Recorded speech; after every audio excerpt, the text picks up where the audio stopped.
Namaskar. Welcome to Ashtamanthanam. Today we are going to read Chapter 4, Class 7th, Science. यह video English medium के अंदर है.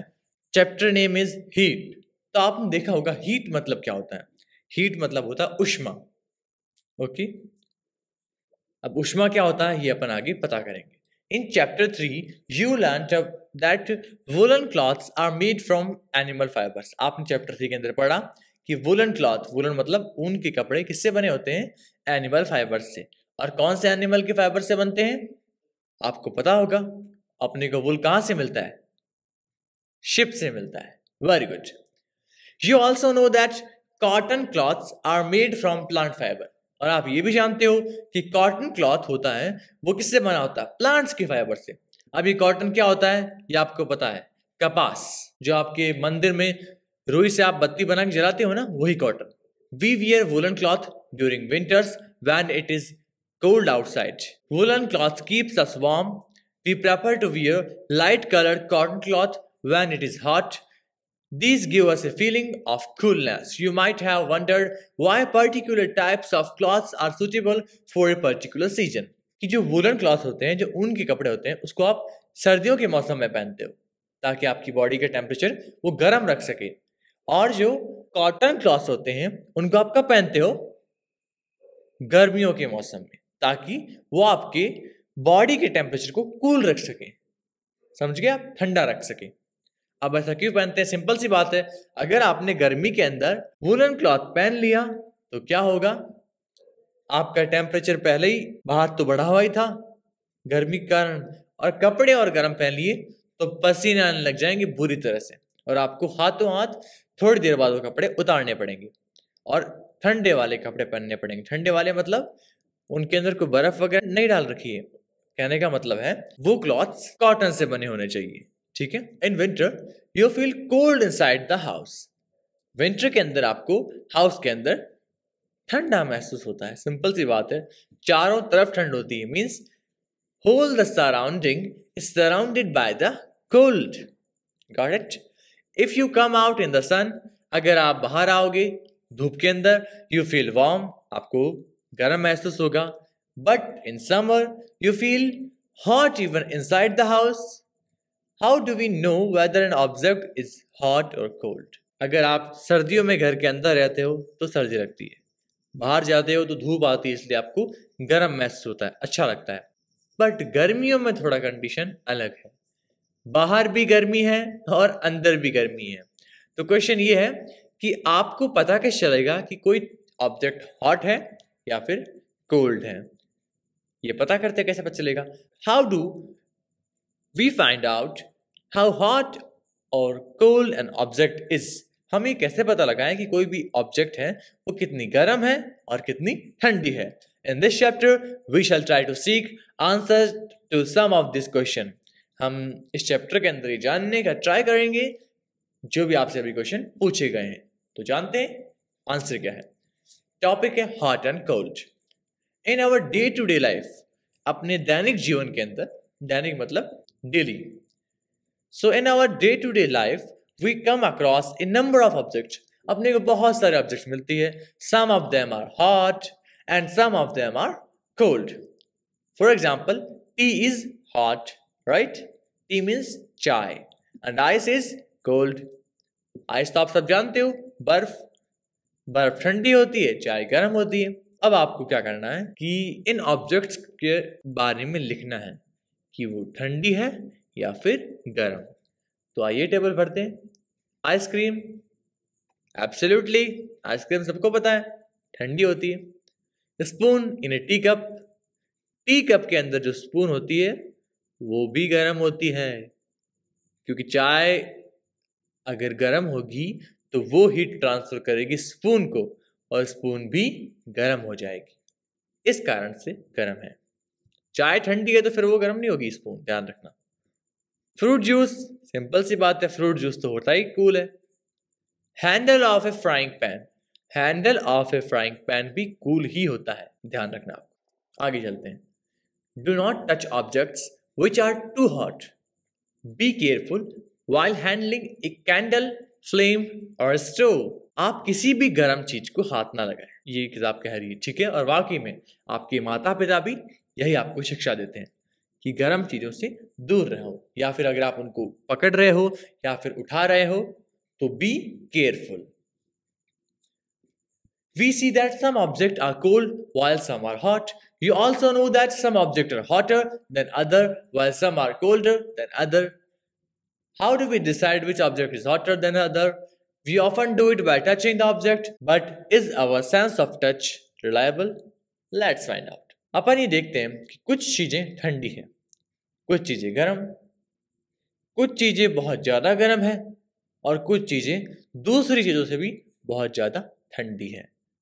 तो आप पता कैसे करोगे कि कौन सी चीज गर्म है और किससे कितनी ज्यादा गर्म है, और कौन सी चीज ठंडी है और किस चीज से कितनी ज्यादा ठंडी है? आप इसको सिंपली घर पे करते हो तो कॉमनली आप क्या करते हो, उसको टच करते हो, राइट। बट अगर आप हर चीज जो भी वर्ड के अंदर उसको टच कर करके उसका टेम्परेचर पता लगाने लगे तो हो सकता है आपके हाथ सहस्त्रों बार आपके हाथ जल जाए, थाउजेंड्स ऑफ टाइम, ओके।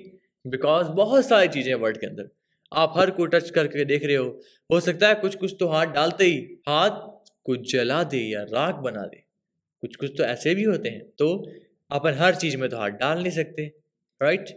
जो बड़े लोग होते हैं, मतलब अपने से बड़े बुजुर्ग, वो बहुत गर्म चीज को भी आसानी से हाथ में पकड़ लेते हैं क्योंकि उनके हाथ बहुत मजबूत हो जाते हैं इतने सालों तक अलग अलग चीजें पकड़ के, समझे आप। कभी कोई गर्म चाय का कप पकड़ लिया, कभी कोई गर्म पानी का ग्लास पकड़ लिया, इसलिए। और आप लोगों बच्चे, आपके हाथ हैं सॉफ्ट, आप जैसे किसी गर्म चीज को पकड़ते हो सकता है आप छूट जाए, राइट। एक चाय का कप लेते हैं, एक बड़ा आदमी उसको पकड़ रहा है, वो आराम से चाय पकड़ के पी लेगा, और वही चाय का कप एक बच्चा उठाता है, उसको बहुत गर्म लगेगा, हो सकता है उसके हाथ से छूट भी जाए।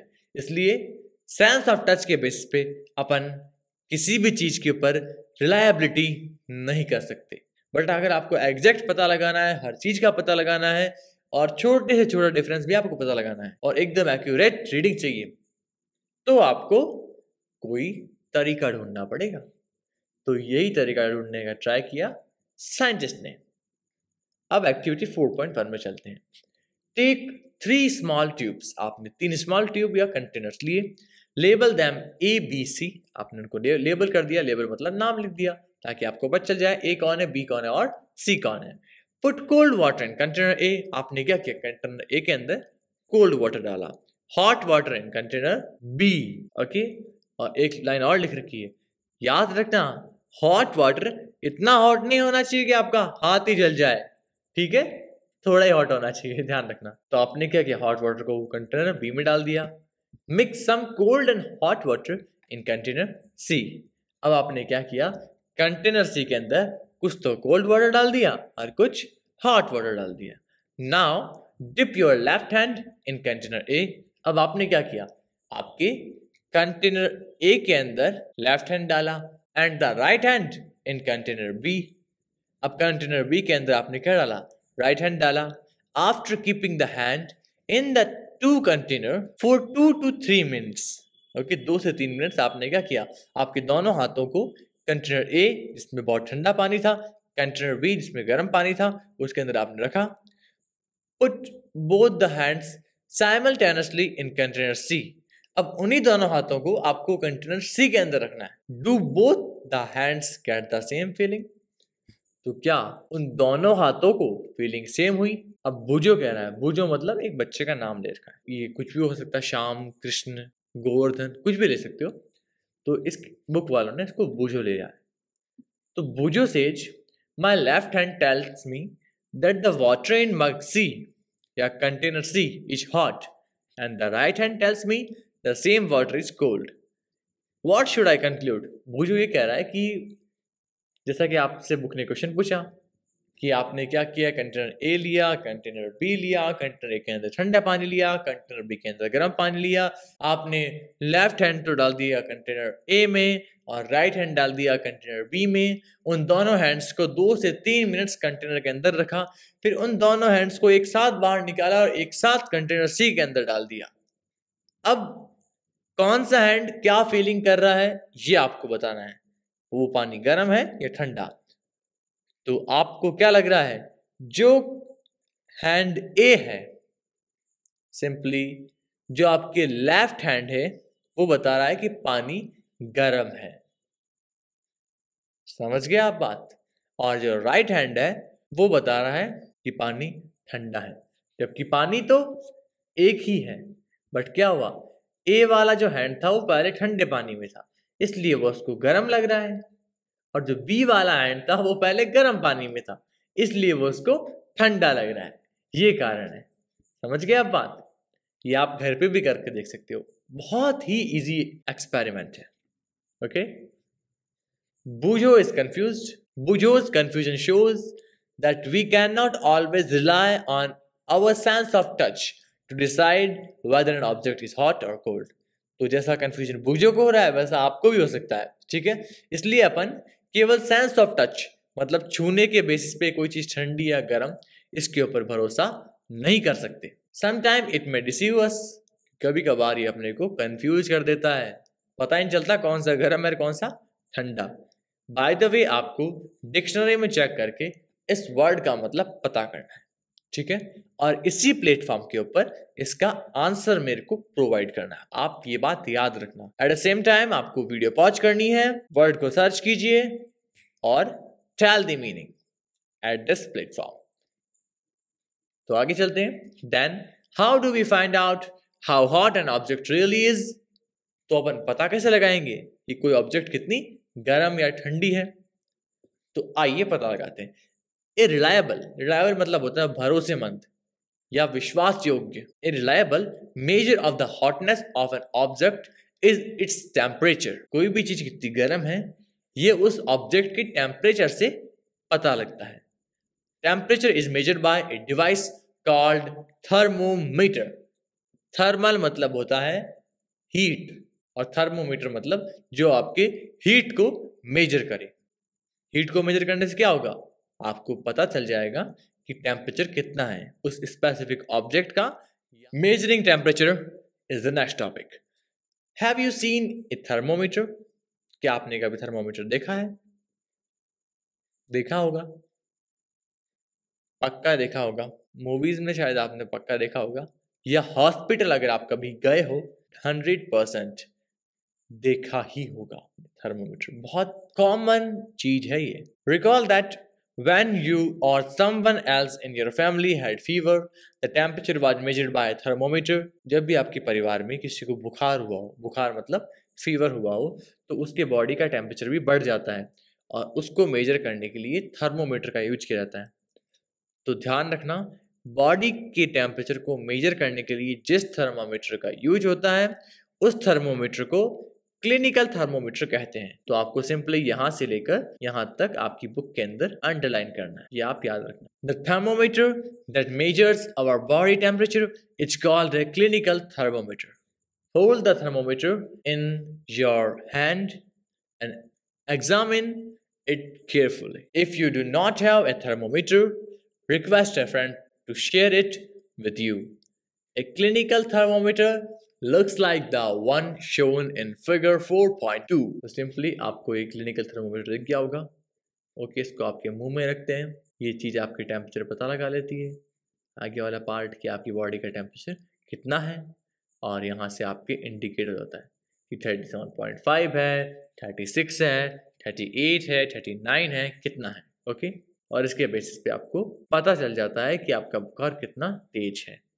वैसे आपके फैमिली में जब कभी बुखार आता है तो कॉमनली क्या करते हैं, या फिर आपको कभी बुखार आया जिंदगी के अंदर, तो कॉमनली क्या होता है कि माता पिता आपके सर को चेक करते हैं, राइट।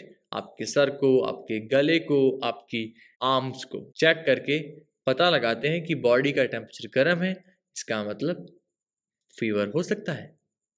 समझ गए आप बात। और वो ठंडा है तो या तो आप नाटक कर रहे हो कि मेरे को बुखार है, स्कूल नहीं जाना है, और या फिर कोई दूसरी प्रॉब्लम है आपको। A clinical thermometer consist of a long means लंबी, नैरो मीन्स पतली, यूनिफॉर्म ग्लास ट्यूब, यूनिफॉर्म मतलब एकदम चिकनी, ऐसा ना कि खुरदरी वगैरह। It has a bulb at one end, the bulb contain mercury. ये जो आपको दिख रही है ना, ये चीज, ये होता है बल्ब।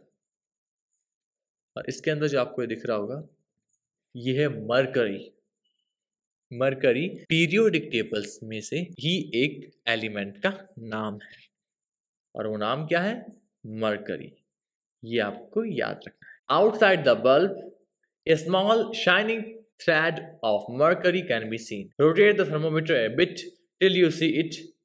आप थोड़ा सा उसको रोटेट करो जब तक आप उसको देख पाओ। You will also find a scale on the thermometer. आपको एक स्केल भी मिलेगी। स्केल मतलब पैमाना। ये जो आप देख रहे हो ना, ये दिख रहा होगा आपको, देखिए आपको इमेज के अंदर 36, 37 या नीचे 8 और 10 लिखा हुआ है। ये होता है स्केल। इस स्केल के बेस पे आप जज कर सकते हो कि उसकी बॉडी का टेम्परेचर, उस पेशेंट या फिर आपके फैमिली मेंबर की बॉडी का टेम्परेचर कितना है। Okay, if you do not see the mercury thread, you will also find a scale on the thermometer. The scale we use is the Celsius scale indicated by degree Celsius. जो इसके अंदर scale use की गई है वो Celsius scale है। Celsius scale मतलब उसका जितना भी मेजरमेंट आएगा वो सब सेल्सियस के अंदर होगा। अगर जैसे आपको दिख रहा होगा 37.1 डिग्री सेल्सियस, ये इसका मेजरमेंट है जो आपको दिख रहा है ना इस टाइम के ऊपर। देख लीजिए 37 ये हो गया और ये 0.1 हो गया, 0.2 ये, 0.3 ये, 0.4 और 0.5। समझ गए आप? ऐसे तो 37.1 ये इसका एग्जैक्ट मेजरमेंट हो गया। तो क्लिनिकल थर्मोमीटर के बारे में हम कल पढ़ेंगे। तब तक के लिए जय हिंद, जय भारत। पुनर्दर्शनाय, जय महाकाली।